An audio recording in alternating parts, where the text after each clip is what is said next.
हाय दोस्तों, मैं हूँ वास्को दा गामा।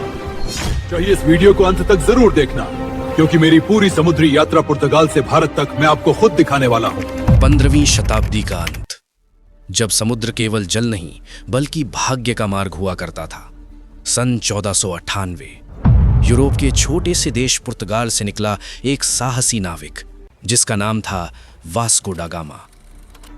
लंबी खतरनाक समुद्री यात्रा करते हुए, भयंकर तूफानों से जूझते हुए और तमाशा अंतरीप का चक्कर काटते हुए वास्को डा गामा एक गुजराती व्यापारी अब्दुल मजीद की सहायता से भारत की पवित्र धरती पर पहुंचा। उसका जहाज भारत के प्रसिद्ध बंदरगाह कालीकट पर आकर रुका। कालीकट के हिंदू शासक, जिनकी उपाधि थी जमोरिन, ने इस विदेशी यात्री का सम्मानपूर्वक स्वागत किया।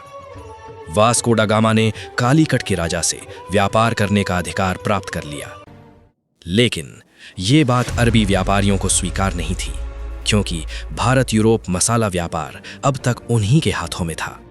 विरोध हुआ, तनाव बढ़ा, पर वास्को डा गामा मसालों से भरे जहाज लेकर अपने देश पुर्तगाल लौट गया।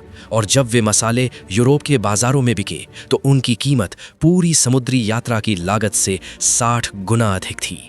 60 गुना। यही वो क्षण था जब भारत पुर्तगालियों के लिए सिर्फ एक देश नहीं बल्कि सोने की खान बन गया। सन 1500 में पेड्रो एल्वारेज कैब्राल के नेतृत्व में 2 जहाजी बेड़े भारत पहुंचे। 1502 में वास्को डा गामा दूसरी बार भारत आया। इसके बाद भारत में पुर्तगालियों का निरंतर आगमन शुरू हो गया। कालीकट में पुर्तगालियों की पहली फैक्ट्री स्थापित हुई, लेकिन बाद में जमोरिन ने उसे बंद करवा दिया। सन 1503 काली मिर्च और मसालों के व्यापार पर एक अधिकार स्थापित करने के उद्देश्य से पुर्तगालियों ने कालीकट पास अपनी पहली व्यापारिक कोठी बनाई।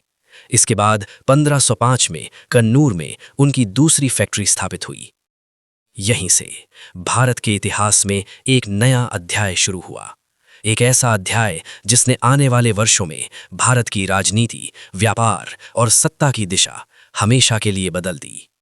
वास्को डा गामा का आगमन सिर्फ एक यात्रा नहीं थी, ये था भारत के इतिहास का एक निर्णायक मोड़।